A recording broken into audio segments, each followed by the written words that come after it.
በስመ አብ ወወልድ ወመንፈስ ቅዱስ አሐዱ አምላክ አሜን። አንድ አምላክ በሚሆን በአብ በወልድ በመንፈስ ቅዱስ ስም በማመን መጋቢት በባተ በ12 ቀን የሚነበብ ኃያልና ክቡር የሚሆን የመላእክት አለቃ የቅዱስ ሚካኤል ድርሳን ነው። ይህ ድርሳን የአንጾኪያው ሊቀ ጳጳሳት አባ ዮሐንስ የመላእክት አለቃ ስለሚሆን ስለ ቅዱስ ሚካኤል ክብርና ገናንነት ሰውንም ስለመውደዱ ንዕድ ክብርት ስለምትሆን ሰንበትም የደረሰው ነው። በዚህች ዓመት የሚካኤል በዓል ከሰንበት ጋር አብሮ ውሎ ነበርና ዳግመኛም እንግዳ ስለሚሆን ስለ ማቴዎስ ስለ ሚስቱም ስለ ልጆቹም ተናገረ።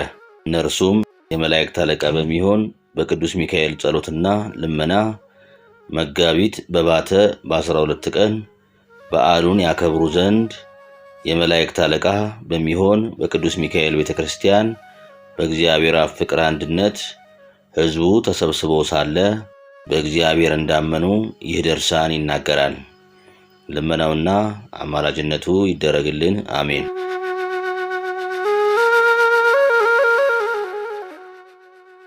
ምእመናን ወንድሞቼ ሆይ የዚህን በዓል አንድነት የተናገረ ንዑድ ክቡር የሚሆን የዳዊትን የምስጋና ቃል ስሙ። ዛሬም በፍጹም ደስታ ደስ እያለው የእግዚአብሔር መልእክተኛ በአደባባያቸው ይከታተማል፣ የሚፈሩትንም ያድናቸዋል እያለ በከፍታ ቃል አሰምቶ ሲናገር ሰሙ።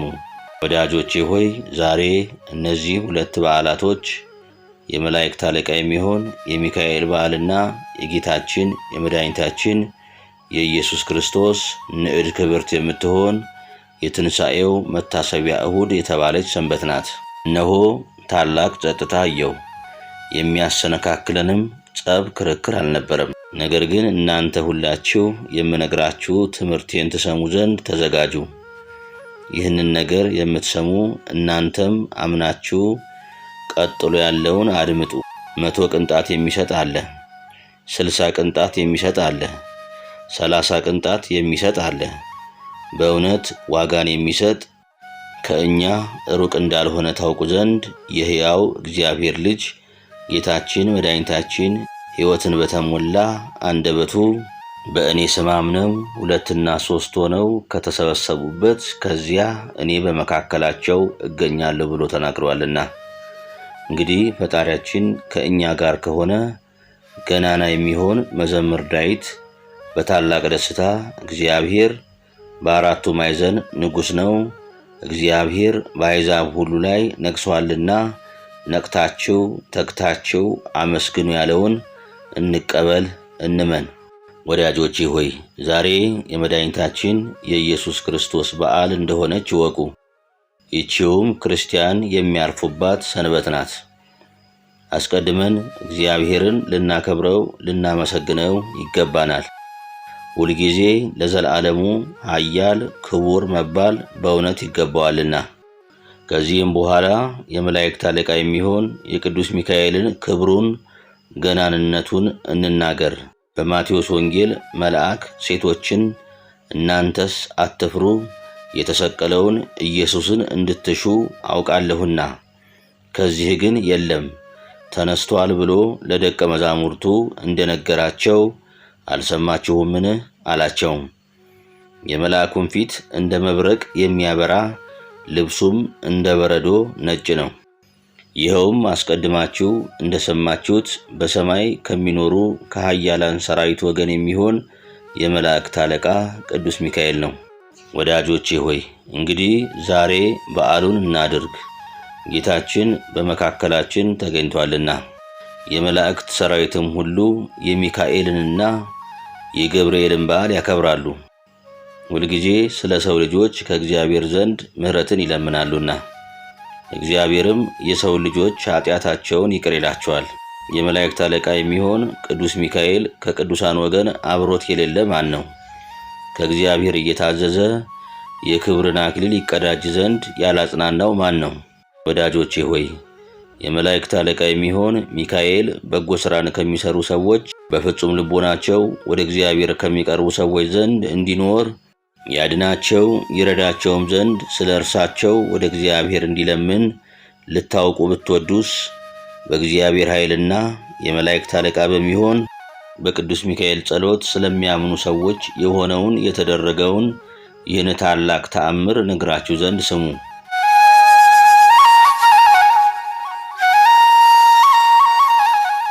የቆሎንያ አውራጃ ሰዎች ወገን የሚሆን ስሙ ቂሶን የሚባል አስቀድሞ እምነት የሌለው ፍጹም ባለጸጋ የሆነ አንድ ሰው ነበረ። እርሱም ሩቅ መንገድ መሄድን የሚያዘወትር እግዚአብሔርን የሚያውቅ መሰግንና ጣዖትም ያመልክ ነበር። እንዲህ ሆኖ በስንፍና ሲኖር እግዚአብሔር ሊያድነው በወደደ ጊዜ በመርከብ ተሳፍሮ በሚሄድበት ጊዜ ቆሎንያ ወደምትባል አገር ደረሰ። የዚያች አገር ሰዎች ግን እግዚአብሔርን ያመልኩት ነበር። ከዚያችም አገር የደረሰው በኅዳር 11 ቀን ነው። በዚያችም ቀን ቀትር በሆነ ጊዜ ይኸው ቂሶን የመላእክት አለቃ በሚሆን በቅዱስ ሚካኤል ቤተክርስቲያን ፊት ለፊት አልፎ ወደ ገበያ ሄደና ነጋዴያን ምዕመናን ለቤተክርስቲያን የሚገባውን አልባሳቱን መብራቱን ሲያዘጋጁ አይቶ ፈጽሞ አደነቀ። የሥራቸውንም ፍጻሜ እስኪያይ ድረስ በእግዚአብሔር ፈቃድ በዚያ ቆየ። ከመሸም በኋላ በዚያ ቦታ ተሰብስበው የሰርክ ጸሎት የሚያደርጉትን ሰዎች ተመለከተ። ያማረ የተወደደ የሚሆን ያቀረቡትንም ምስጋና ሁሉ አዳመጠ። በጣዕመ ዝማሬውም የተነሳ ልቡ ስለተመሰጠ በቅጽረ ቤተክርስቲያኑ ተኝቶ አደረ። ዳግመኛም በዚያች ሌሊት ካህናት፣ ሊቃውንት፣ መምህራን የነግህ ጸሎት ይጸልዩ ዘንድ ተሰበሰቡ። ያም ሰው ስላየውና ስለሰማው ምስጋና ሁሉ ፈጽሞ አደነቀ። ዳግመኛም በነጋ ጊዜ ሄዶ በዚያች አገር ከሚኖሩ ሰዎች ወገን የሚሆኑ 2 ወንዶች ክርስቲያኖች ጋር ተገናኘና ወንድሞቼ ሆይ በዚች አገር ውስጥ ብዙ ደስታና ምስጋና ስሰማ ያደርኩ ስለምንድን ነው ብሎ ጠየቃቸው። እነርሱም ዛሬ ኅዳር 12 ቀን የመላእክት አለቃ የቅዱስ ሚካኤል በዓል ስለሆነ እናከብራለን። እርሱ ስለ እኛ ፈጽሞ ይቅር ይለን ዘንድ ኃጢአታችንንም ያስተሰርይልን ዘንድ ከክፉም ነገር ሁሉ ያድነን ዘንድ እግዚአብሔርን ይለምንልናልና አሉት። ያም ሰው መልሶ ከእርሱ ጋር አነጋገር ዘንድ እለምነውም ዘንድ ከክፉ መከራ ሁሉ ያድነኝ ዘንድ ወዴት አለ አላቸው። እነርሱም መልሰው ፈጽመ እንደኛ ክርስቲያን እስክትሆን ድረስ ዛሬ ታየው ዘንድ አይቻልህም። ክርስቲያን ብትሆን ግን የምትለምነው የምታየው ባለሟሉን ብቻ ሳይሆን ጌታውን ኢየሱስ ክርስቶስንም ታየዋለህ እንጂ ከጌትነቱም የተነሳ ታደንቃለህ። እርሱም ከክፉ ነገር ሁሉ ያድንሃል አሉት። እርሱም መልሶ ወንድሞቼ ሆይ ክርስቲያን እንድሆን ከእናንተ ጋር ትወስዱኝ ዘንድ ማልዳችኋለሁ። ሚዛን ወርቅ እሰጣችኋለሁ። ልቡናዬ ከእናንተ ጋር አንድ ሆኖ ወደ ሃይማኖታችሁና አምልኮታችሁ ተመልሷልና አላቸው። እነዚያም ሰዎች አባታችን ጳጳሱ እስኪጸልይልህ እንደገናም በአብ በወልድ በመንፈስ ቅዱስ ስም እስኪያጠምቅህ ሜሮንም እስኪቀባ ድረስ እንደኛ ክርስቲያን ልትሆን አይቻልህም አሉት። ከዚህ በኋላ ክርስቲያን ትሆናለህ፣ ነገር ግን አባታችን ጳጳሱ ጸሎቱን እስኪጨርስ ጥቂት ታገስ፣ ወደ እርሱ እንወስድህና እንደኛ ክርስቲያን ትሆናለህ አሉት። እርሱም እንደነገሩት ሁሉ ያን ቀን ታግሶ አለ። በነጋውም ወደ እነሱ ዘንድ መጥቶ እናንት ደጋግ የምትሆኑ ወንድሞቼ ሆይ ወደ እናንተ መጥቻለሁና ተቀበሉኝ። የነገራችሁኝ እርሱ እግዚአብሔር ለሁለታችሁም ዋጋችሁን ይሰጣችሁ ዘንድ አላቸው። እነዚያም ምዕመናን ያን ሰው ወደ ጳጳስ ወሰዱት። ጳጳሱም ያን ሰው አንተ ከወዴት አገር ነህ? ከዚህስ በምን ምክንያት መጥተሃል አለው። እርሱም መልሶ ቆሎንያ የምትባል ሀገር አውራጃ የመጣው ሰው ነኝ አለው። ጳጳሱም እንደኛ ክርስቲያን ትሆን ዘንድ ልብህ ይወዳልን አለው። ያም እንግዳ ሰውዬ አዎን አባቴ፣ በዚች ሀገር ባየሁትና በሰማሁት ሁሉ ልቤ በጣም ተደስቷል። ስለዚህ ክርስቲያን ሆን ዘንድ እወዳለሁ አለው። ጳጳሱም ከአማልክት ወገን በማን ታመልክ ነበር አለው። ያም ሰው መልሶ እኔ በፀሐይ አመልክ ነበር አለው። ጳጳሱም ፀሐይ በገባ ጊዜ በምድር ላይ ጨለማ መከራ ያገኘሃል፣ ይረዳ ዘንድ ወዴት ታገኘዋለህ አለው። ያም እንግዳ ሰው መልሶ አቤቱ በረከትህ ቸርነት ትደረግልኝ ትድረሰኝ፣ አጥምቀኝና በዚህች ሀገር እንዳሉ ሰዎች ሁሉ ክርስቲያን ታደርገኝ ዘንድ እማልድሃለሁ አለው። ጳጳሱም በሀገርህ ሚስት ልጆች አሉህን ብሎ ቢጠይቀው እርሱም አዎን አሉኝ አለ። ጳጳሱም ስለዚህ ነገር ዛሬ ልናጠምቅህ አንችልም፣ ወደ ቤተሰቦች በሄድክ ጊዜ እንዳትክዱ፣ እርስ በርሳችሁም እንዳትለያዩ፣ የተቀበልከውን ጥምቀትህን ሃይማኖትህን እንዳታፈርሱ፣ ክህደት አስቀድሞ በሴት ተደርጓልና፣ ነገር ግን ልቡናዋ ቢወድ አብራችሁኑና ክርስቲያን አደርጋችኋለሁ አለው። ያም እንግዳ ሰው በኤጲስቆጶሱ ዘንድ ይህን ነገር በሰማ ጊዜ ፈጽሞ ደስ አለው።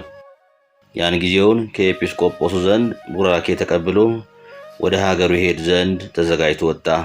እነሆ የበጎ ነገር ጠላት የሆነ ሰይጣን የዚያን ሰው ልቦናው ወደ እግዚአብሔር እንደተመለሰ አውቆ ቀናበት።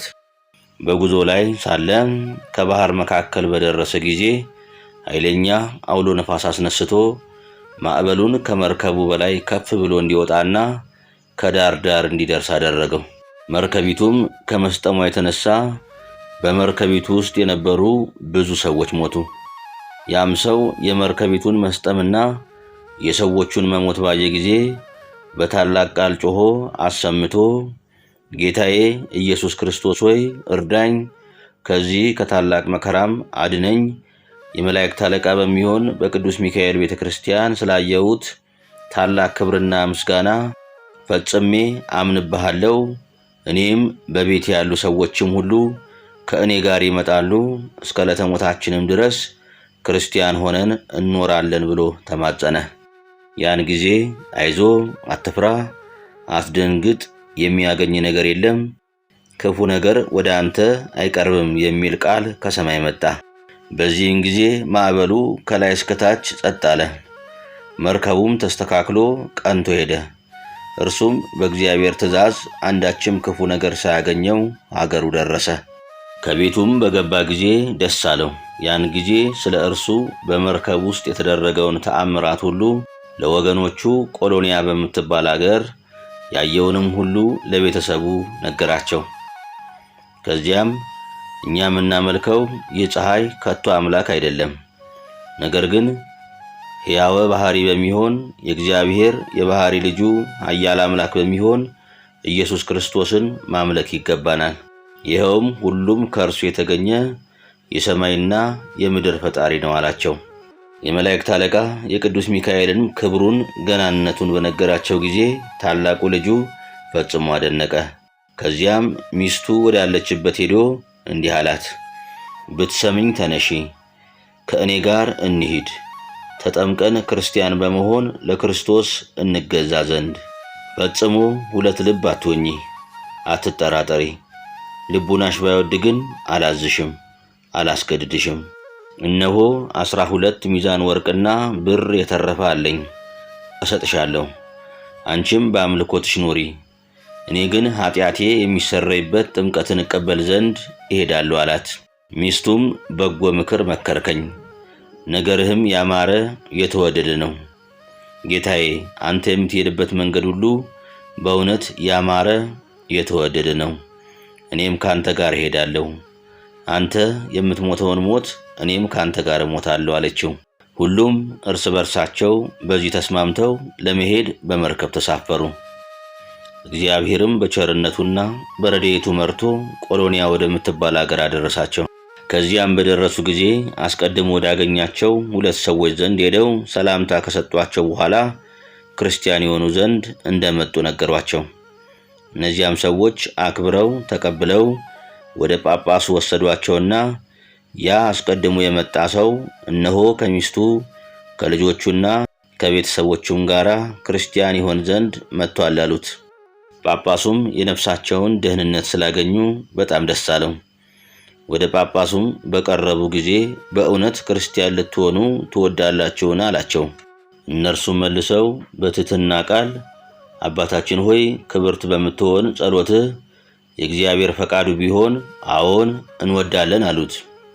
ያን ጊዜ ጳጳሱ የመላእክት አለቃ በሚሆን በቅዱስ ሚካኤል ቤተክርስቲያን ሥርዓተ ጥምቀቱን ካዘጋጀ በኋላ ያንን ሰው ሚስቱንና ልጆቹን ቤተሰቦቹንም የሃይማኖት ትምህርት አስተምሮ አንድ አምላክ በሚሆን በአብ በወልድ በመንፈስ ቅዱስ ስም አጠመቃቸው። የዚያን ሰው የቀደመ ስሙ ቂሶን ይባል ነበርና ስሙን ለውጦ ማቴዎስ አለው። ሚስቱንም ሄራኒ አላት። አራቱንም ልጆቹን በጥምቀት ስም ሰየማቸው። ታላቁን የመጀመሪያውን ዮሐንስ፣ ሁለተኛውንም እስጢፋኖስ፣ ሦስተኛውንም ዮሴፍ፣ አራተኛውንም ዳንኤል ብሎ ሰየማቸው። ከዚህ በኋላ መሥዋዕት አዘጋጅቶ ቁርባን ሰርቶ የጌታችን የኢየሱስ ክርስቶስ ቅዱስ ሥጋውን ክቡር ደሙን አቀበላቸው፣ አቆረባቸው። ከተጠመቁም በኋላ የቀናች የጸናች ሃይማኖትን እያስተማራቸው ከጳጳሱ ዘንድ 1 ወር ተቀመጡ። ማቴዎስም የተባለ ያ እንግዳ ሰው ከደስታው ብዛት የተነሳ ያለውን ሁሉ ወርቅና ብር ነፍሱ በምትድን ገንዘብ ስለዳነች የመላእክት አለቃ ለሚሆን ለቅዱስ ሚካኤል ቤተክርስቲያን ሰጠ። ከዚህ በኋላ ሁሉም ከጳጳሱ ቡራኬ ተቀብለው ወደ ሀገራቸው ተመልሰው ሄዱ። የሀገሩ ታላላቅ ሹማምንትና ባላባቶችም በታላቅ ክብር ሸኟቸው። የመላእክት አለቃ ቅዱስ ሚካኤል እየመራቸው በእግዚአብሔር ፈቃድ ወደ ሀገራቸው ተመልሰው ከገቡም በኋላ ለዘመዶቻቸው ታላቅ በዓል አደረጉ። የዕለት ጉርስ የዓመት ልብስ ለሌላቸው ለነዳያን፣ ለምስኪናን፣ ለባልቴቶች፣ ድሃ አደጎችም ለሆኑ ልጆች ቤት የሚሰራ ዘር የሚዘራ ባል ለሌላቸው ሴቶችም ሕዝቡ ፈጽሞ እስኪያደንቁ ድረስ ምጽዋትን መጸወቱ። ስማቸውም በሰው ሁሉ ዘንድ ያማረ የተወደደ የጣፈጠ ሆነ። የበጎ ሥራቸውም ዝና በሀገሩ ሁሉ ተሰማ። ከ2 ወርም በኋላ በ11 ሰዓት በመጨረሻ የመጣ የተመረጠ ያ ማቴዎስ የተባለ እንግዳ ሰው አረፈ። በሰማይም ፍጹም ዋጋውን ከጠዋት እስከ ማታ ሲሰሩ ከዋሉት ጋራ የመላእክት አለቃ በሚሆን በቅዱስ ሚካኤል ጸሎትና ልመና ዋጋውን እኩል አገኘ። ልጆቹም ከእናታቸው ጋር ሆነው አባታቸው በሕይወት ሳለ ይሠራው ከነበረው በጎ ሥራ ይልቅ አብዝተው ሠሩ። ዲያብሎስና ሰራዊቱ ግን እነዚህን ቅዱሳን የሚሠሩትን ቸርነትና በጎ ሥራ ባዩ ጊዜ ለክፋት አልታገሱም። በጠላትነት ተነስተው አገረ ገዢዎችን አስነስተው ታላቅ ጥል ያጣሏቸው ጀመሩ። በእነርሱ ላይ በጠላትነት አስነሱባቸው። በግፍ ገንዘባቸውን አዘረፏቸው፣ ሀብታቸውን በዘበዟቸው። ዮሐንስ ግን እናቱንና ወንድሞቹን እንዲህ አላቸው፣ እነሆ እነዚህ ሰዎች አባታችን ከሞተ ጀምሮ ፈጽመው ስቃይ ሲያጸኑብን እናያቸዋለን። ተነሱ፣ ይቺን አገር ለቀን ወደ ሌላ ንጉሥ እንሂድ፣ በዚያም እንኑር። ከአንዱ አገር አስወጥተው ቢሰዷችሁ ወደ ሌላው አገር ሽሹ የሚል ጽሑፍ በወንጌል ተጽፏልና። አሁንም እነሆ ከአገራችን አስወጥተው ሰደዱን፣ ፈጽመው መከራም አጸኑብን። ዳሩ ግን የእግዚአብሔር ፈቃዱ ይሁንልን አላቸው። ከዚህ በኋላ ሰው ሳያያቸው በስውር ተነስተው ገንዘባቸውን ይዘው ወደ ሌላ ንጉሥ ሄዱ። በዚያም ሲኖሩ የመላእክት አለቃ የቅዱስ ሚካኤል ጌታ ረዳቱ ነን እያሉ ቀድሞ ያደርጉት ከነበረው አብልጠው መመጽወት ጀመሩ። ሰይጣን ግን አልታገሰም። ንዑዳን ክቡራን የሚሆኑ እነዚህን ሰዎች በሃይማኖት ጸንተው በጎ ሥራ ሲሰሩ ምጽዋት ሲመጸውቱ ባያቸው ጊዜ ታወከ እንጂ የመላእክት አለቃ ቅዱስ ሚካኤል እንዲያሳፍረው አላወቀምና እንደ አንበሳ ያገሳ ያናፋ ጀመር። ከጥቂት ቀን በኋላ ሀገር የሚጠብቁ ዘበኞች ሴሎም ወደሚባል ባለጸጋ ቤት ሄደው ቤቱን ሰብረው ብዙ ገንዘብ ወሰዱበት። ባለጸጋውም ሄዶ ያቺን አገር ለሚገዛ ለአገረ ገዢው አቤት ብሎ ነገረው። አገረ ገዢውም ፈልጓቸው ብሎ አዘዘና ወታደሮቹ አገር ጠባቂዎቹን ያዟቸው። ስለዚህ የዚያን ባለጸጋ ገንዘብ ያሳዩአቸው ዘንድ ደብድበው አሰሯቸው። እነሆ ያ ሰይጣን በሽማግሌ ተመስሎ ያን ገንዘብ የሰረቀውን ሰው እኔ ያውቀዋለሁ እያለ ሀገር ለሀገር ይዞር ጀመር። በዚህ ዘመን የመጡ እነዚህ 4 ስደተኞች ጎልማሶች ከቤቱ ገብተው ገንዘቡን እንደሰረቁ አይቻቸዋለሁ። ከሀገራቸውም ሳሉ ስራቸው ይህን እንደነበረ እኔ ፈጽሜ ያውቃለሁ። ሀገራቸውም በነበሩ ጊዜ ስለዚህ ነገር ከሀገራቸው አስወጥተው ሰደዷቸው እያለ ጮኸ። የሀገሩም ሰዎች ይህንን በሰሙ ጊዜ ለሹሙ ነገሩት። ያን ጊዜ በሹሙ ትእዛዝ ይዘው በራስ ጠጉራቸው እየጎተቱ ያለ ርኅራኄ ከሹሙ ዘንድ አደረሷቸው። እናታቸውም በኋላቸው እየሄደች እያለቀሰች ልጆቼ ሆይ አይዟችሁ፣ አትደንግጡ፣ እግዚአብሔር ሊያድናችሁ ይችላል።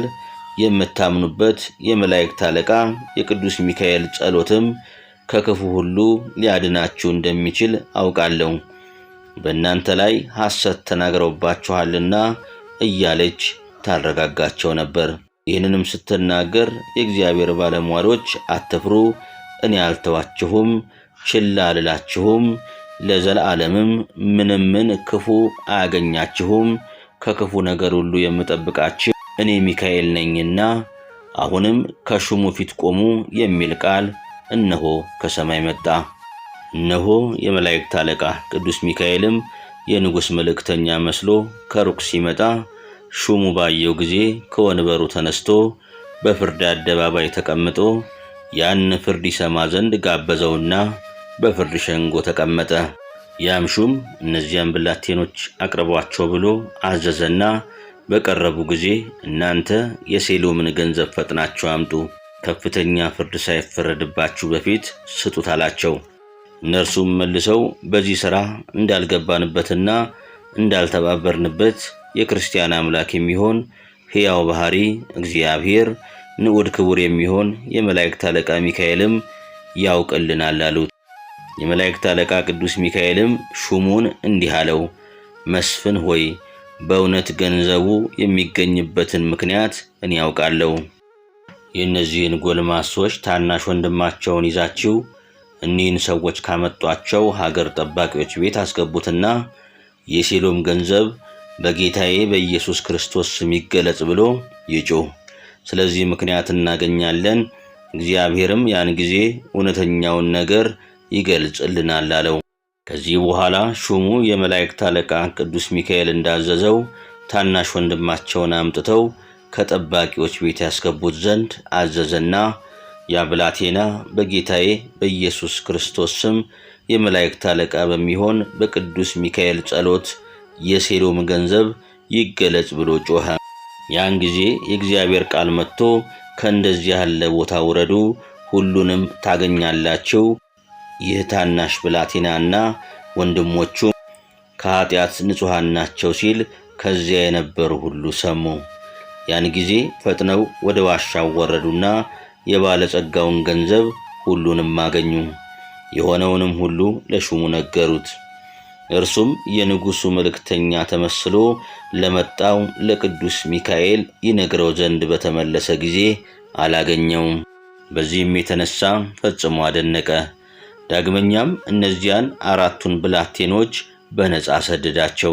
እነርሱም እግዚአብሔርንና የመላእክት አለቃ ቅዱስ ሚካኤልን እያመሰገኑ በታላቅ ደስታ ወደ ቤታቸው ገቡ።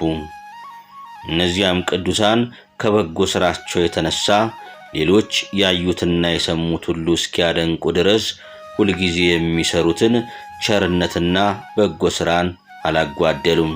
ከጥቂት ቀንም በኋላ አንድ ሰው እነዚያን 2ቱን ሰዎች የበላያቸው ከሚሆን ከሌላ ንጉሥ ጋር አጣላቸው። እርሱም አስቀድሞ ይመረምራቸው ጀመር። ለጭፍሮቹ አሳልፎ ከመስጠቱ በፊት አስቀድሞ 100 ሚዛን ወርቅ ይቀበሏቸው ዘንድ አዘዘ። እነርሱ ግን የሚከፍሉት አልነበራቸውም። ይከፍሉትም ባጡ ጊዜ እነዚያን 2 ሰዎች ግረፏቸው ብሎ አዘዘ።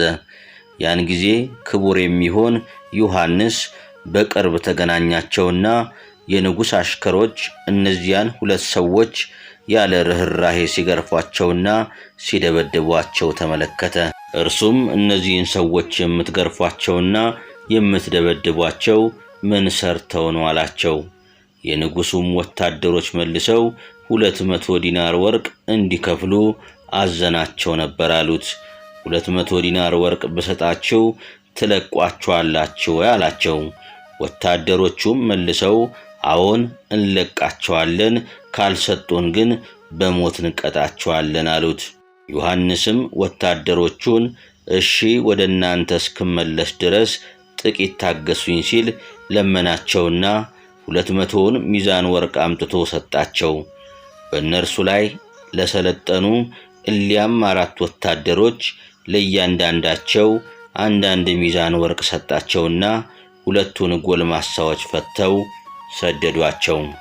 ዳግመኛም ያ የበጎ ሥራ ጠላት የሆነ ሰይጣን አልታገሰም። ነገር ግን ቅናት፣ ምቀኝነት በተነሳበት ጊዜ በእነዚያ ቅዱሳን ላይ ልዩ ልዩ ምክንያት እየፈጠረ ስለ በጎ ሥራቸውም ፍጹም መከራ አመጣባቸው እንጂ። ከዚህም በኋላ እነሆ እነግራችኋለን፣ በዚያች አገር ማታ ማታ ወዳጆቹን ለራት ግብዣ የሚጠራቸው አንድ ሰው ነበር። የዚያም ሰው ቤቱ በእነዚህ ቅዱሳን ቤት ፊት ለፊት ነበር። ከበሉና ከጠጡ በኋላ ከነርሱ አንዱ ወደ ቤቱ ይሄድ ዘንድ ተነሳ። በሀገር ጥግም ሲሄድ ጊንጥ ነደፈውና በመርዙ ጠንቅ ሞተ። ከሰውም ወገን የሆነውን ያወቀ የለም ነበር። የአገር ሹማምንት እየዞሩ ሲፈልጉ ያ ሰው ሞት አገኘውና ወደ አደባባይ ወስደው ሰውነቱን ሁሉ መረመሩት። ነገር ግን ምን እንደገደለው አላወቁም። በነጋም ጊዜ ጭፍሮች ሊቀብሩት ሄዱ። እነሆ ያ ሰይጣን በሰው ተመስሎ በአደባባይ እየዞረ ከሰው ወገን የዚህን ሰው አሟሟቱን ከቶ ያወቀ የለምንም? እኔ ግን የገደለውን አውቃለሁ። ይህ ነገር ከሌሎች ሰዎች የተደረገ አይደለም፣ የበዓል ልጆች የሚሆኑ እነዚህ 4 ሰዎች ናቸው እንጂ። በዚህም ነገር እኔ ምስክር ነኝ እያለ ጮኸ። ይኸውም ነገር በአገር ሁሉ ተሰማ።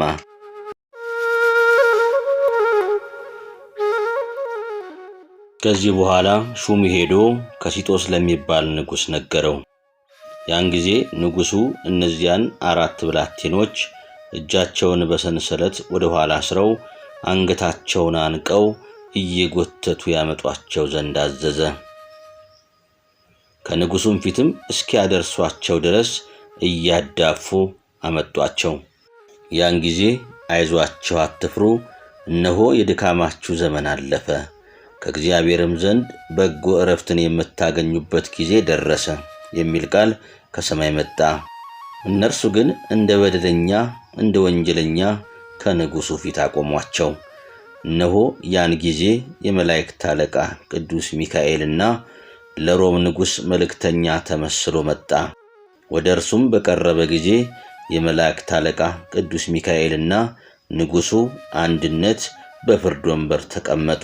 ብላቴኖቹንም ቆመው ባያቸው ጊዜ ቅዱስ ሚካኤል ከሲጦስ የተባለውን ንጉሥ እነዚህ ሕፃናት ያደረጉት ምንድን ነው አለው። ንጉሡም የሆነውን ሁሉ ነገረው። ቅዱስ ሚካኤል ንጉሡን በእውነት አላወክምን አለው።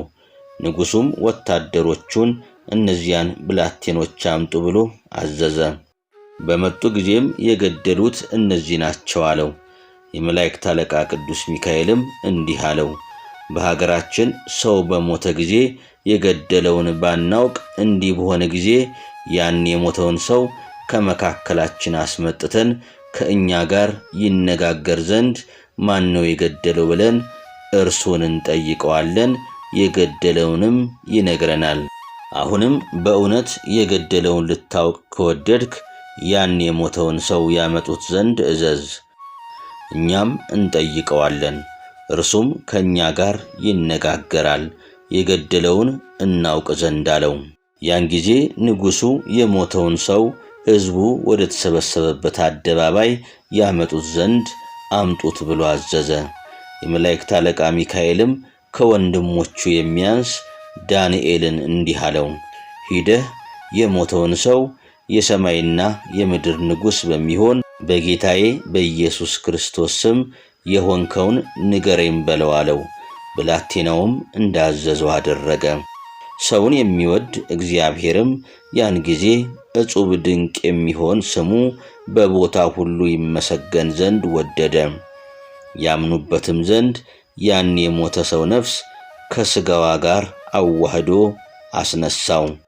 ንጉሡና የሀገሪቱም ሰዎች ይድኑ ዘንድ ፈቃዱ ሆኗልና። ያም ምውት ከመጣ በኋላ እንዲህ ብሎ ጮኾ አሰምቶ ተናገረ። ንጉሥ ከሲጦስ ሆይ ወዮልህ! የመላእክት አለቃ የኃይላትም አለቃ ከሚሆን ከቅዱስ ሚካኤል ጋር ደፍረህ ተቀምጠሃልና።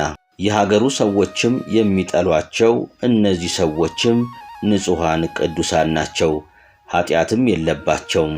የገደሉኝም እነርሱ አይደሉም፣ ጊንጥ ነድፎኝ በመርዙ ሞትኩ እንጂ። ስለተመረጡ ስለ እነዚህ ጎልማሶችም ይህች በጎ ሥራ ዕድል ፈንታ ሆና ተሰጠችኝ። የመላእክት አለቃ ሚካኤልን አየው ዘንድ የተገባኝ ሆንኩ። ዛሬም እነሆ እግዚአብሔር ያደረገውን ታላቅ ተአምር አያችሁ። አሁንም በፍጹም ልቡናችሁ ወደ እርሱ ተመለሱ። የልባችሁንም ክፋት ከእናንተ አርቁ። ኃላፊ ጠፊ የሚሆን የዚህን ዓለም ፍቅር ከእናንተ አስወግዱ። ነፍስ የሌላቸው ምውታን ጣዖትን ማምለክንም ከእናንተ አስወግዱ። የቀደመ ኃጢአታችሁን እግዚአብሔር ያስተሰርይላችሁ ዘንድ ለእኔም ይህች ጸጋ ክብር ተሰጠኝ። በእነዚህ ቅዱሳን ምክንያት የመላእክት አለቃ ሚካኤልንም ለማየት በቅቻለሁና ብሎ ተናገረ። ያን ጊዜም የመላእክት አለቃ ቅዱስ ሚካኤል በፍጹም ክብር ወደ ሰማይ አረገ። ሕዝቡም ሁሉ ንጉሡም ወደ ሰማይ ሲያርግ አዩት። የሞተውንም ሰው ነፍስ ከእርሱ ጋር ይዞ ሲሄድ ንጉሡና ከዚያ የነበሩ ሕዝቡም ሁሉ ይህን ታላቅ ተአምር ባዩ ጊዜ ፈጽሞ ፈሩ። ከብዙ ሰዓት በኋላ በተመለከተው ተአምር ንጉሡ አእምሮ ጠፍቶ ነበርና ልቡ ከፍርሃት ተመለሰ። እነሆም ንጉሡ ተነስቶ የዮሐንስን አፉን ሳመው። ከሳመውም በኋላ አንተና ወንድሞችህ እኔ ወደምገዛት ወደዚህች አገር የገባችሁባት ሰዓት የተባረከችና የተመሰገነች ሰዓት ናት። አሁንም የምታምኑበትን የምትድኑበትን ፈጣሪያችሁን ትነግሩን ዘንድ እንጠይቃችኋለን አለ። ዮሐንስም እኛስ የሕያው ባሕሪ የእግዚአብሔር የባሕሪ ልጅ በሚሆን በጌታችን በኢየሱስ ክርስቶስ እናምናለን ባለው ጊዜ ንጉሡም ሕዝቡም ሁሉ ሕያው ባሕሪ ኢየሱስ ክርስቶስ በእውነት የባሕሪ አምላክ ነው እያሉ አሰምተው ተናገሩ። ያለ እርሱም አምላክ የለም አሉ። ዮሐንስም ንጉሡን እንዲህ አለው፣ ፈጥነ ተነስተህ ወደ ሮም ንጉሥ ወደ ቆስጠንጢኖስ መልእክት ላክ። የሆነውንም ሁሉ ንገረው፣ አስረዳው። በሀገሩ ካሉ ኤጲስቆጶሳት አንዱን ይልክልህ ዘንድ ለምነው፣ በአብ በወልድ በመንፈስ ቅዱስ ስም ያጠምቃችሁ ዘንድ አለው። ያን ጊዜ ንጉሡ ከሲጦስ የመልእክት ደብዳቤ አጽፎ የሁሉ ንጉሥ የሚሆን የኢየሱስ ክርስቶስ አገልጋይ ባለሟል ወደሚሆን ወደ ቆስጠንጢኖስ እንዲህ ሲል ላከ። ሰላም ላንተ ይሁን። ከፍ ያለ ጸጋና ፍጹም ክብር ቸር ከሚሆን ከእግዚአብሔር ዘንድ ተሰጠችኝ። ለርኩሳን ጣዖት ከመገዛት ያድነን ዘንድ በቸርነቱ አሰበን። ስለ ፍጹም ክብሩ ስፍር ቁጥር ስለሌለው ቸርነቱና ልመናው ንዑድ ክቡር ስለሚሆን ስለ መላእክት አለቃ ስለ ቅዱስ ሚካኤል በዐይኔ አየው ዘንድ ዝግጁ አደረገኝ። ከእርሱም ጋር እናገር ዘንድ ዕድል ገጠመኝ። ሞቱንም ከሞተ በኋላ አስነስቶ ከእኔ ጋር ቃል ለቃል እንድናገር አደረገ። ከዚህም በኋላ ሕዝቡም እኔም በፍጹም ክብር ወደ ሰማይ ሲያርጋየ ነው። ዳግመኛም ስለ ገናናው ስምህ እንለምናለን።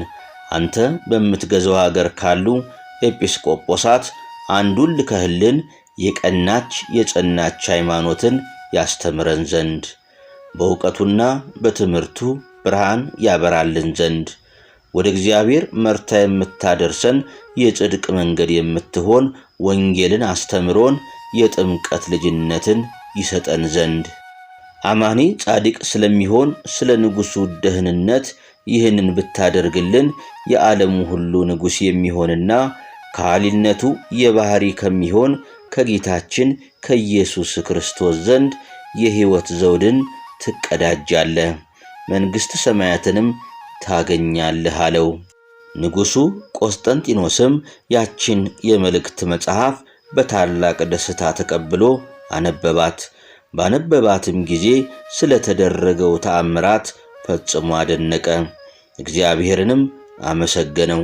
ከዚህ በኋላ የኤፌሶን ሊቀ ጳጳሳት ወደሚሆን ወደ ዮሐንስ ሕዝቡ አንድ ሆነው በተሰበሰቡበት አደባባይ የሕያው እግዚአብሔር የባህሪ ልጅ የጌታችን የመድኃኒታችን የኢየሱስ ክርስቶስን ሥጋውን ደሙን የያዙ እጆችህ ንዑዳት ክቡራት ናቸው፣ እነሆ ከእግዚአብሔር ዘንድ ታላቅ ደስታ ተደረገልን የሚል ደብዳቤ በአስቸኳይ ጽፎ ላከ።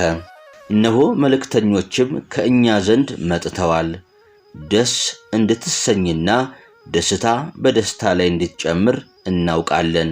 ድካምን ገንዘብ ታደርግ ዘንድ እንወዳለን፣ በፍጹም ልቦናህም ልትዘጋጅልን እንፈልጋለን። ድካምህ በከንቱ እንዳትቀር ታውቃለህና ክርስቶስ ለሰው ብሎ መከራን እንደተቀበለ አንተም ለሰው ብለ ድካምን ትቀበላለህና በፈቃድህ ታዘዝ።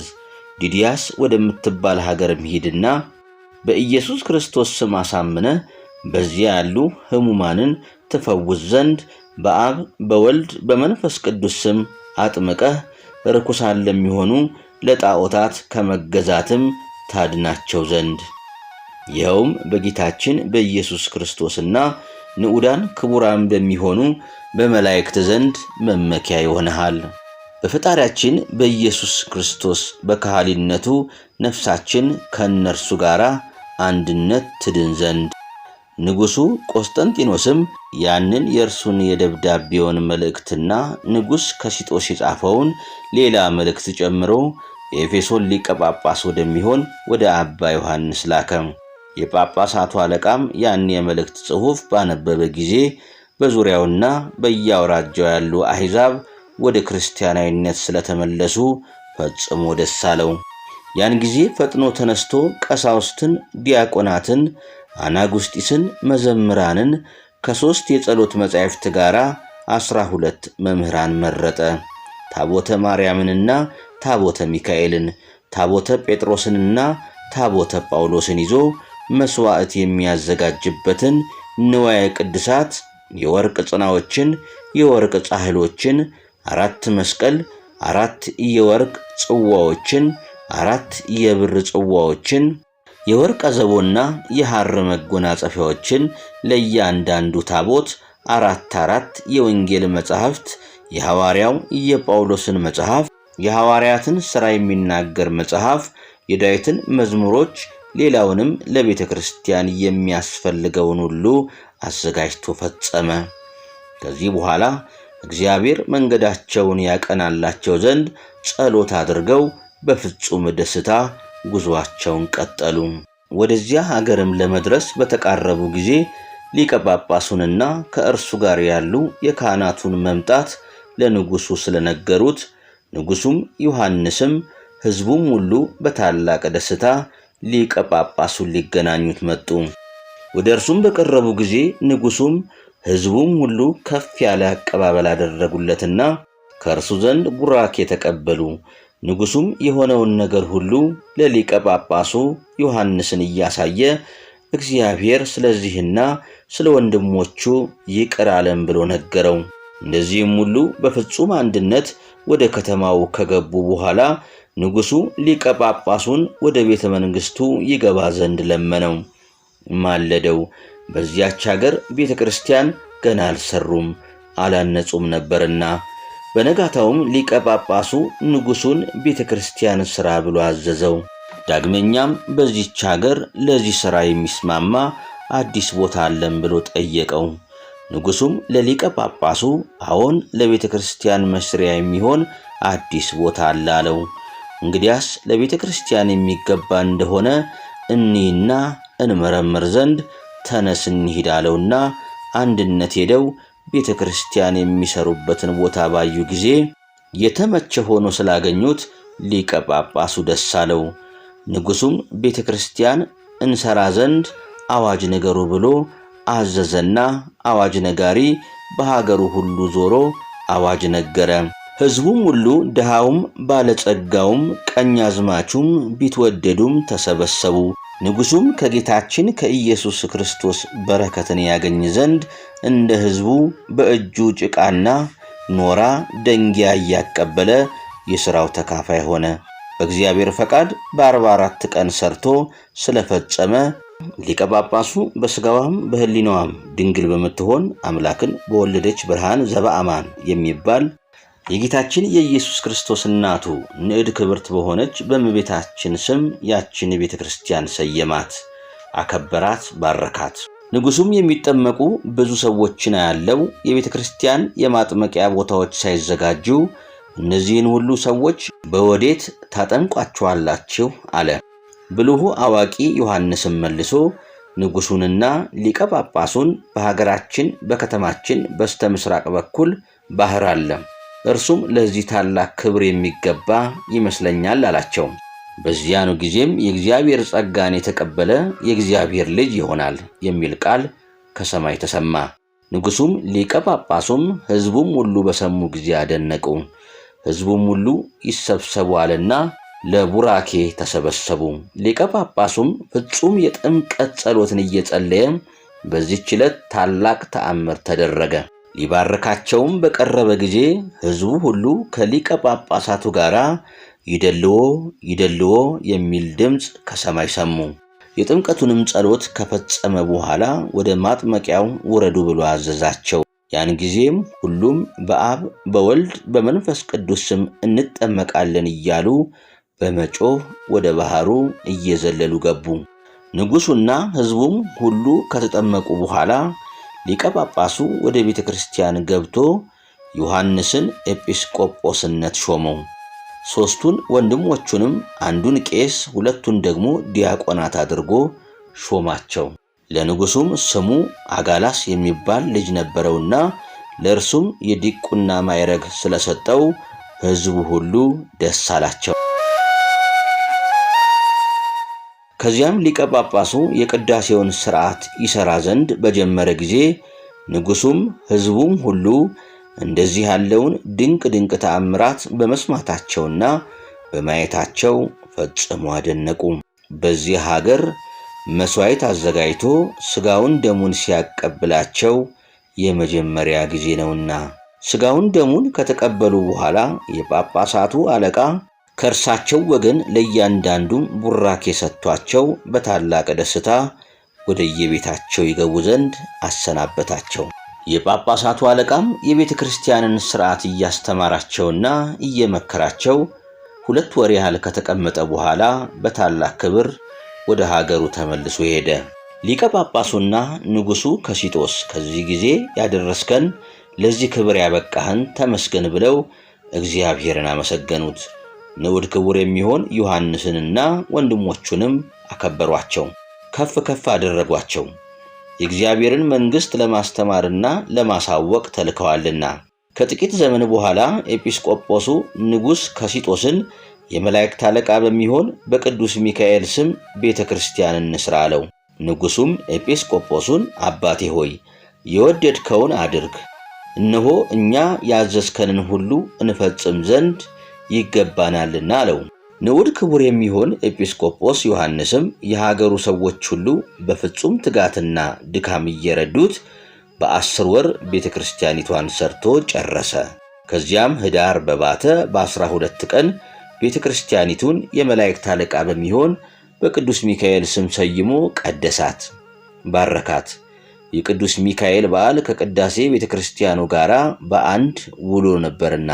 ቅዳሴውም ከተፈጸመ በኋላ ኤጲስቆጶሱና ንጉሱ የሀገሩም ሰዎች ሕዝቡም ሁሉ ተሰብስበው ኔሮን የሚባል ጣዖት ወዳለበት መስጊድ ቤት ሄደው ጣዖቱን ሰበሩት፣ ቤቱንም አፈራረሱት። መንበሩንም ገለባብጠው በእሳት ባቃጠሉት ጊዜ በጣዖቱ አድሮ የነበረ ሰይጣን ዮሐንስ ወይ ፈጽሞ አደከምከኝ፣ ከማደሪያዬም አስወጥተ ሰደድከኝ እያለ ጮኸ። ንጉሡም በዚያ ቦታ ላይ ወንጌልን ባስተማሩ በቅዱስ ጴጥሮስና በቅዱስ ጳውሎስ ስም ቤተ ክርስቲያን ይሰሩ ዘንድ ሕዝቡን አዘዘ። ንዑድ ክቡር የሚሆን ዮሐንስም ሁሉንም በቀናች በጸናች ሃይማኖት ጸንታችሁ ኑሩ እያለ በሚያጽናናቸው ጊዜ ታላቁም ታናሹም ሁሉ አከበሩት።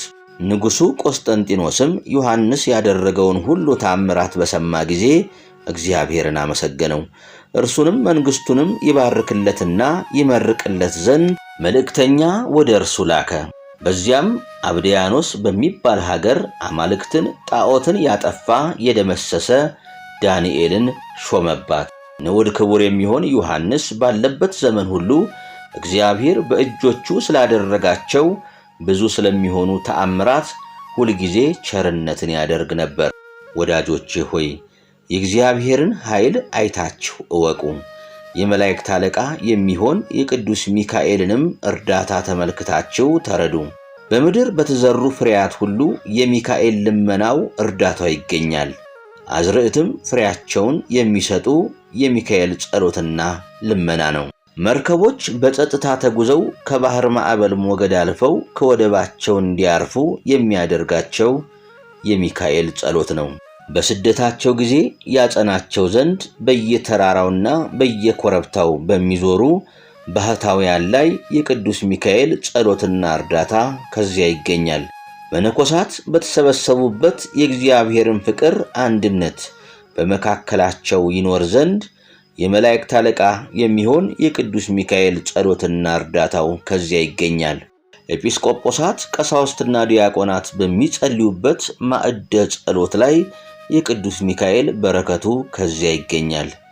የሚካኤል ጸሎቱና እርዳታው የተገፉትንና የታሰሩትን ሲረዳቸው ይገኛል። የመላእክት ሁሉ አለቃ የሚሆን የሚካኤል ጸሎቱ በፈተና ያሉትን ሲረዳቸው፣ በሕይወተ ሥጋ ያሉትንም በችግራቸው ጊዜ ሲያጸናቸውና ሙታንንም ይምራቸው ይቅር ይላቸው ዘንድ እግዚአብሔርን ሲማልድ ይገኛል። የመላእክት አለቃ የሚሆን ቅዱስ ሚካኤል ከቅዱሳን ወገን በጭንቁና በመከራው ጊዜ ያልደረሰለት ከስቃይስ ያላዳነው ማን ነው? ወዳጆቼ ሆይ እግዚአብሔር እጅግ አድርጎ ሰውን እንደወደደው ተመለከትን። የመላእክትን አለቃ የቅዱስ ሚካኤልንም ልመናውና ጸሎቱ እንደሚጠቅመን ተገነዘብን። ለሰው ልጅ ሁሉ ኃጢአታቸውን ያስተሰርይላቸው ዘንድ ይቅርም ይላቸው ዘንድ ከእግዚአብሔር አብ ፊት እንዲለምን እንዲማልድ ተረዳን። እኛም ይቅርታን እናገኝ ዘንድ ከእግዚአብሔር ዙፋን ፊት ስለ እኛ ይማልድልን ይለምንልን። እግዚአብሔርን በመውደድ እርስ በርሳችን እንድንተሳሰብ ሁላችንም በፍቅር አንድነት ጸንተን እንኖር ዘንድ ይርዳን። በአንደበታችን ሐሰትን ከመናገር እንቆጠብ፣ እርሷ የክፋት መዝገብ ናትና። ኃጢአት፣ ዝሙት በእግዚአብሔርና በመላእክት ዘንድ የተናቀች የተዋረደች ናት፣ ለነፍስም የሞት ወጥመድ ናት። ቅናት፣ ምቀኝነት በሰይጣን ዘንድ የተወደደች ናት፣ በእግዚአብሔርና በመላእክቶቹ ዘንድ ግን የተጠላች ናት። ንዑዳን ክቡራን የሚሆኑ ክርስቲያንንም የሚጠላ ሁሉ ጥፋትን የሚወድ የሰይጣን ወገን ነው። አሁንም ወንድሞቼ ሆይ ርኩስ የሚሆን ሥራን ከእኛ እናርቅና ኃጢአት፣ ነውር፣ ነቀፋ ሳይኖርብን በቀናች በጸናች መንገድ እንሂድ። ከሆነ ጀምሮ በወግ በሥርዓት በሕግ መጋባት ሰውን የሚያረክሰው አይደለም። ስለዚህም 170 ቃላትን ከእግዚአብሔር ጋር የተነጋገረ ሙሴን እዩ፣ አብነት አድርጉ። ለሙሴ ሚስት ልጆችም ነበሩትና ይህም ለበጎ ሥራው እንቅፋት መሰናክል እንዳልሆነውና ፈጽሞ ቃሉን ይጸናለት እንደነበረ እወቁ፣ ተረዱ። ይህም የብሉይ ቃል ምስክርነት በቂ ማስረጃ ነው። ነገሩንም እንፈጽም ዘንድ ዛሬ የመላእክት አለቃ የሚሆን የቅዱስ ሚካኤል የበዓሉን መታሰቢያ ስናደርግ እንገኛለን። የበዓል ነዳያን ምስኪናን ተርበው ተጠምተው ሳለ ችላ በማለት ብቻውን ደስ ተሰኝቶ እየበላ እየጠጣ የሚያከብረውን አይፈቅድምና፣ ይህ በዓል ድሃ ከደጅ ወድቆ በውርጭና በብርድ ሲሰቃይ የክብር ልብስ ለብሶ የሚያከብረውን ባለጸጋ አይፈልግም። ይህ በዓል ድሃ ራቁቱን ከደጅ ከወርጭ ላይ ተኝቶ ሳለ በቪላ ቤቶች ውስጥ ተድላ ደስታ በማድረግ የሚያከብረውን ሰው አይፈልግም። ይህ በዓል ድሃ በእስር ቤት ሲጉላላ በመብል በመጠጥ እየተደሰተ የሚያከብረውን አይሻም። ይህ በዓል ድሃ ታሞ የሚጎበኘው የሚጠይቀው አጥቶ ሳለ ማንም ማን ድሃውን ችላ ይለው ዘንድ አይወድም። እኒህንም ትእዛዛት የሚናገሩ በወንጌል ተጽፎ ይገኛሉ።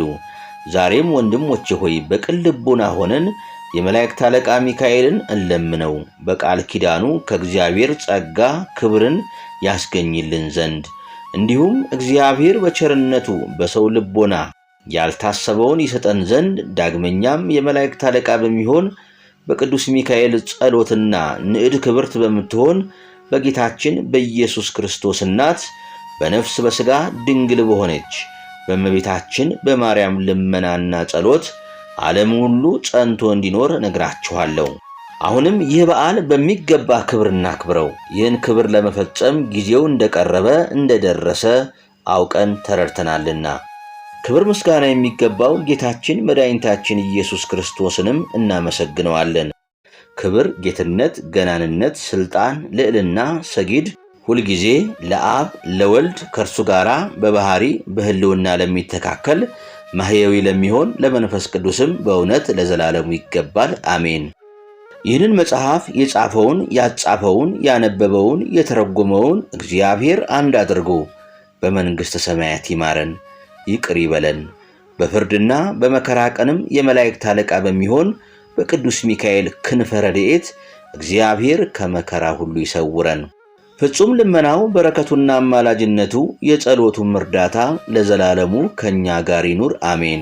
የመላእክት አለቃ የሚሆን የአብ የምክሩ አበጋዝ ነጸብራቀ እሳት ከአፉ የሚወጣ ያማረ የጣፈጠ ድምፀ ቃና ከአንደበቱ የሚሰማ ድንቅ የሚሆን ልመናው ምልጃው በጨለማ ከሚሄድ ልዩ ወገን ከቀትር ጋኔን በስውር ከሚሮጥ ከሚወረወር ከሚሰነዘር ከሰይጣን ተንኮል ሁሉ ለዘላለሙ ይህን መጽሐፍ የሰማ ነው ሁላችንንም ይሰውረን።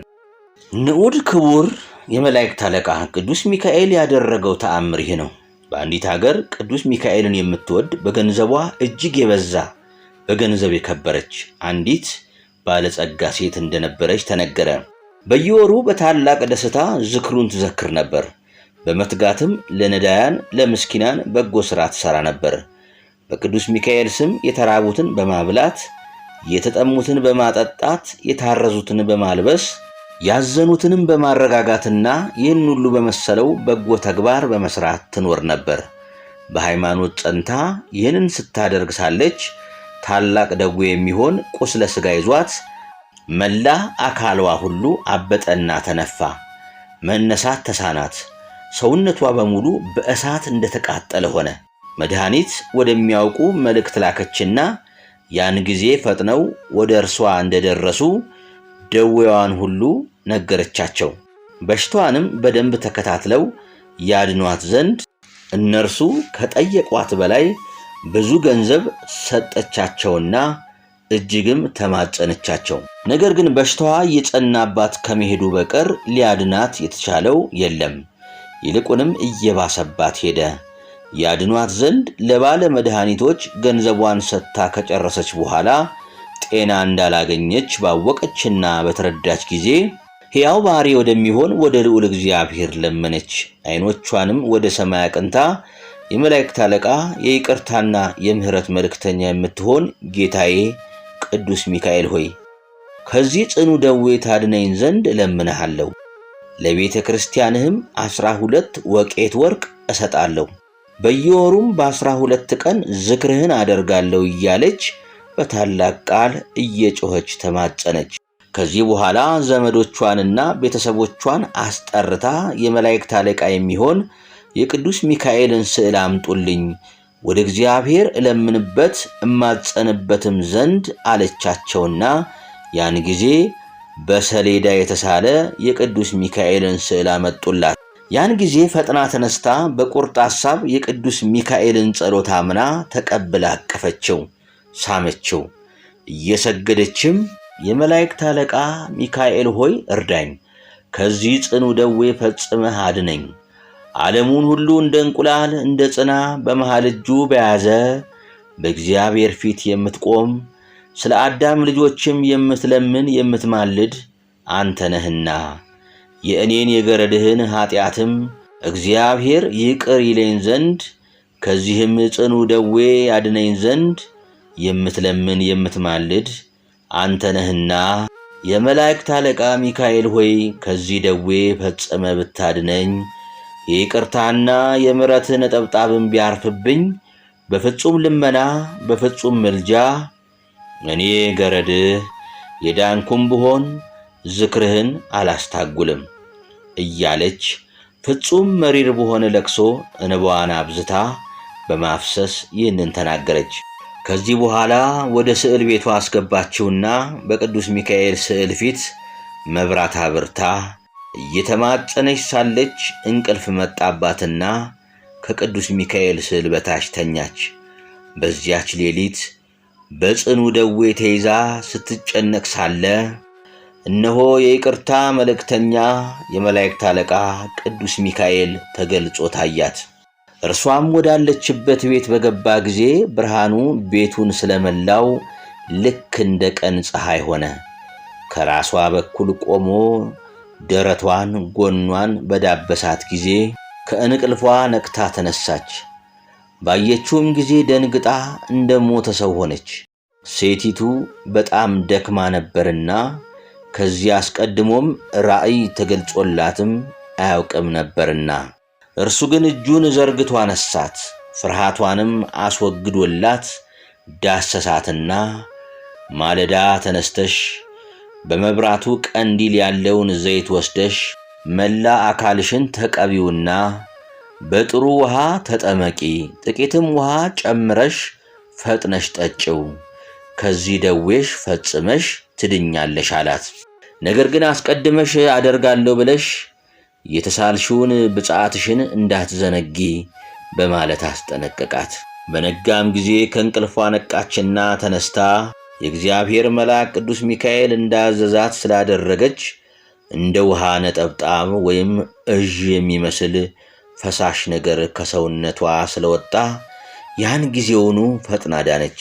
ከዚህ በኋላ እሰጣለሁ ብላ የተሳለችውን 12 ወቄት ወርቅ ለቤተ ክርስቲያን ሰጠች። ከዚያን ጊዜ ጀምራ ባለ ዘመኗ ሁሉ የመላእክት አለቃ የሚሆን የቅዱስ ሚካኤልን ዝክር ማድረግ አላጓደለችም። በየወሩም በዓሉን ከማክበር አላቋረጠችም። በታላቅ ቃል እግዚአብሔርን ከዚህ ያደረስከኝ ከደዌ ፈወስከኝ ብላ በፍጹም ልቡናዋ እያመሰገነች የመላእክት አለቃ የቅዱስ ሚካኤልንም ገናና የሚሆን ተአምራቱን እየነገረች የመላእክት አለቃ በሚሆን በቅዱስ ሚካኤል ጸሎትና ልመና አርፋ መንግሥተ ሰማያት እስክትገባ ድረስ በበጎ ሥራ እንደ ጸናሽ ኖረች። እኛንም በጸሎቱ በልመናው ያመን የጥምቀት ልጆች ሁላችንንም ያድነን፣ አደራም ይቀበለን። የበደል ዋዕይ እንዳያጠወልገን በክንፈ ጥላው ይሰውረን፣ ገሃነመ እሳትም እንዳያቃጥለን በጸሎቱ ጋሻ ይከልለን። የጠላት ፍላጻ ወይም ጦር እንዳይወጋን በቸርነቱ ይጠብቀን።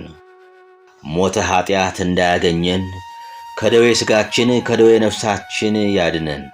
በየቀኑ በየሰዓቱ ይጎብኘን። ዘመን ያመጣው ሐዘን እንዳያሳዝነን በዓሉን ለማክበር የተሰበሰብን ሁላችንን ከመፍገምገም ከመውደቅ ይደግፈን።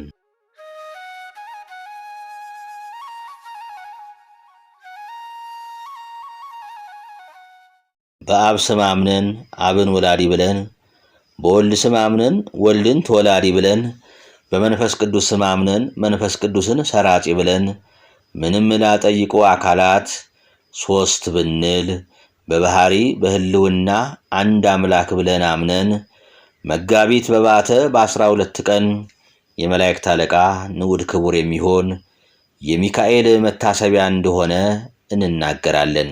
በዚህች ቀን እስራኤልን ይረግምለት ዘንድ ባላቅ በለዓምን በጠራው ጊዜ እግዚአብሔር ቅዱስ ሚካኤልን ወደ እርሱ ልኮት በመንገድ ላይ ከፊቱ ቆሞ ሳለ አህያው በሰው አንደበት እስክትናገር ድረስ በማስደንገጥ እርግማኑን ወደ በረከት ለውጦታል። በጥምቀት ከመንፈስ ቅዱስ የተወለድን ሁላችንም የመላእክት አለቃ በሚሆን በቅዱስ ሚካኤል ጸሎት እግዚአብሔር ለዘላለሙ ይጠብቀን።